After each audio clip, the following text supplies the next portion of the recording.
Good morning. My name is Deanna Stark, and I am Health Program Specialist here at Spokane Regional Health District.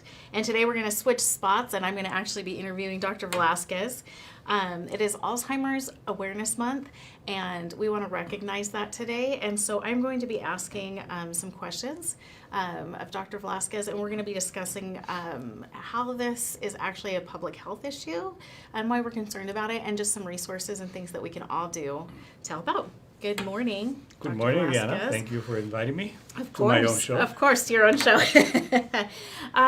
So we do again. We want to recognize Alzheimer Awareness Month. Also, so basically, what we want to start off with is if you could just tell us a little bit information about Alzheimer's disease and just what does it look like? What are people looking for, and just how does it fit in our society? So let me take a step back and start with kind of the umbrella, which is dementia. And we tend to mix them up, but they're not the same. Right. So dementia is basically the umbrella term we use for conditions in which either cognitive and or intellectual ability are impaired. And that could happen because of age, it could happen after some diseases, it can happen because of accidents, head trauma, it can happen for a lot of reasons. But Alzheimer's disease is a very specific form of dementia that is actually caused, and it's the most common one, it's about 60-70%, depending on what literature you look at, of that global entity that we call dementia. Alzheimer's disease, about 60-70% of all those cases. And that is caused by a very specific syndrome that ends up with death of neurons over a period of time, which is what impairs the abilities of the patient. So it's a very specific disease that we know. Okay. And so it's not actually, so if somebody has dementia, it doesn't necessarily mean they have Alzheimer's disease. That is correct. So they would need a diagnosis and go to That the is doctor. correct. Okay.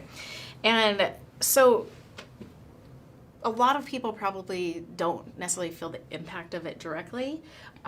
Can you explain how prevalent it is and why it is such a big impact on our country, on our community, and even when somebody doesn't know somebody directly that has Alzheimer's? Right. So let me give you a couple of numbers, because usually numbers are a good example of impact.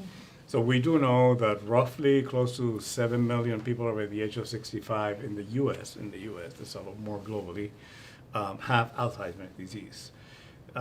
Translated, that's about 1 of every 9 people over the age of 65, and about 60-70% of those or more are over the age of 75. Okay. So it's a very specific population. So one of the things that we have seen is because of the impairabilities of which are progressive, different than other brain issues like brain injuries. The cognitive intellectual function of this patient decreases over time. So there's an increased need for care. And I'm going to talk about care and caregivers because about 70-78% of all of these patients have caregivers, which are typically family members. And that has caused disproportionate financial impact. So if you want to look at the numbers, it cost us, I think it's about $700 billion, give or take a couple $1 billion in the country on everything from cost of care, loss of wages, et cetera, et cetera, et cetera, et cetera. The next largest financial impact disease, diabetes, at about 400 plus. So we're talking about 300 plus billion more for one disease, but we don't usually hear that. We always hear about diabetes and cardiovascular disease. And the interesting thing is in diabetes and cardiovascular disease, which are very severe diseases, but the impact you can see on the caregivers is actually escalates disproportionately in Alzheimer's. So for example, as cognitive and intellectual function declines, the ability of the person to take care of themselves decreases significantly. You can see a lot of the symptoms that start early with memory loss and escalates into loss of memory, inability to function in society or at home, and sometimes very severe mood swings that the person is not capable of controlling. So they end up typically requiring significant care at home. And that is one of the most significant impacts that we see is on the caregivers. Now, if you talk to caregivers, they will tell you it's extremely rewarding So we do have to emphasize that caregivers, because most of them are family members, feel that they're going to do the best job that they can. But regardless of that, it is very, very, very complicated and very, very, very difficult to take care of these patients. And unfortunately, many of them, the most common cause of death is aspiration pneumonia, because their ability to swallow gets impacted over time too. Now, the complicated thing about Alzheimer's is that it could be a slow progression or a rapid progression, and it's hard to tell. Because at the beginning, the memory loss and some of the other social impairments, I don't remember this, I forgot that, or can't say where I am, are very, very similar, but then it can progress fairly quickly or not so quickly. So some patients are years, which basically means their care is in the years, not in the months. Yeah.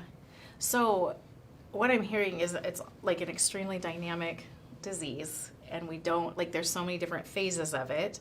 So how does our healthcare you talked about Family Caregiver Month, and it is, or not Family Caregiver Month, it is Family Caregiver Month. You talked about family caregivers. 2 weeks ago we had Lynn Campbell from OutQ talking about family caregivers, so recommend you go back and check the resources out there.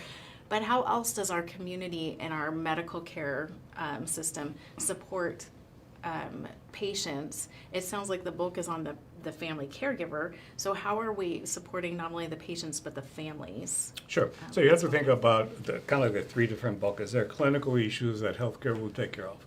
And there's some medication, a number of other scenarios that are applied to this particular disease. Or if the patient becomes acutely ill, that's where health comes in. But the second bucket, which is when the patient is at home. And that's a general rule for slow progression of disease. That is a significant percentage of the time.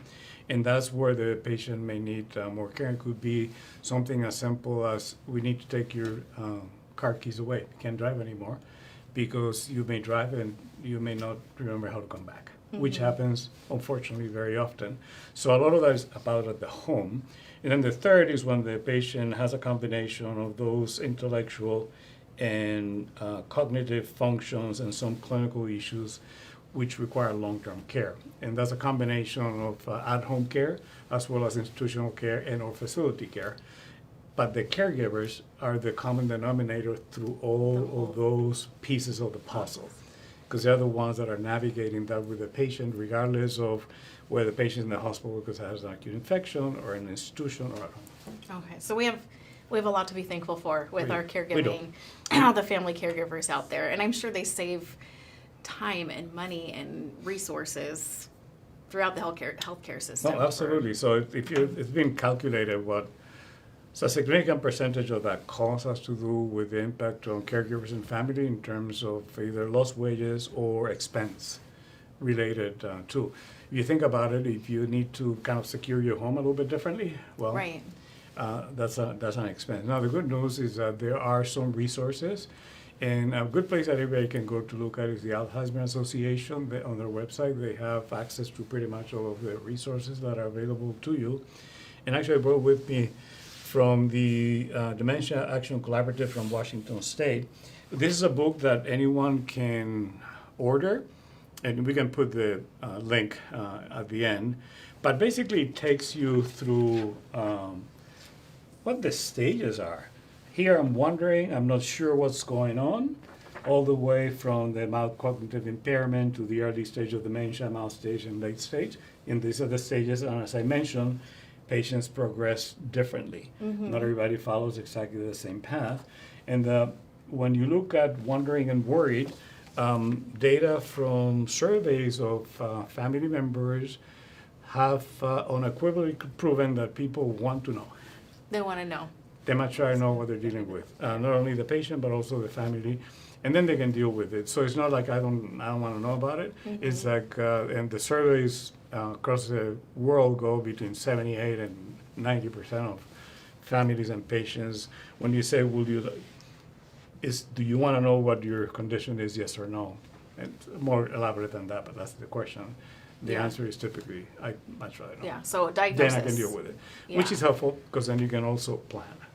And that, again, includes the family and the caregivers in the planning. It's not just the patient, like planning for the long term.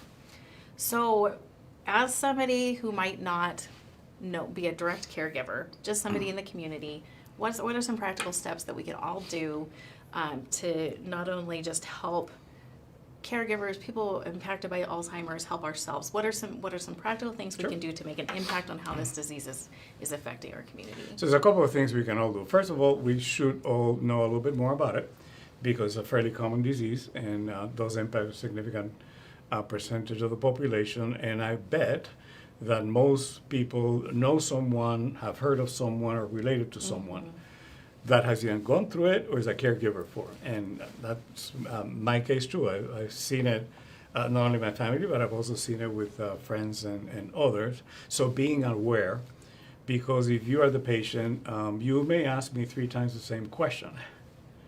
If you're in that early stage where memory, so like short-term memory, doesn't work that well. So if I don't know, I may go like, well, as opposed to, yes, thank you. We discussed, yeah, let's talk about More it. patience. You have to be aware of what some of the signs could be. That's number one. Number two, anyone that is going through, and that's true of most chronic illnesses, but this illness is very significant, lend a hand. Right. Hey, I'm going to go shopping. Do you want me to? Do you need something? Do you want me to keep an eye on things here for an hour while you go in the garage and do something? So be helpful, be mindful. If you happen to know where resources are, please share those. And again, there's a lot of organizations that have a lot of resources. So I think being aware, being a little bit more educated, and then being supportive of the patient and their family, and or the caregivers. The caregivers may not be family 100%. It's also friends and neighbors that take care of the patient. So I think those are things we all can do. And one of the things that people ask is, so how do I know if I'm going to, and we're still learning a lot about this disease, although it was described in 1906, but there's, from the Alzheimer Association, 10 healthy habits for your brain is something that I will recommend that you look at. And all of this is kind of common sense for a little bit and applies to a lot of diseases. But, we do know that remaining engaged in intellectual activity is important. So if you have, and we have what's called the sandwich generation, which is those that are more mature but are taking care of someone that is more senior, and they also taking care of someone that is younger. Yep, that's So me. that's called the sandwich generation, and there's a high level of stress because you're being pushed on the both ends, on the bookends, you're like a bookends. But we do know that remaining engaged in intellectual function, that's very important. So if you have, and I don't use it well, elderly or senior, but a later youth individual in your family or your circle of friends, have a conversation, let's bring them a book, make sure that they're engaged.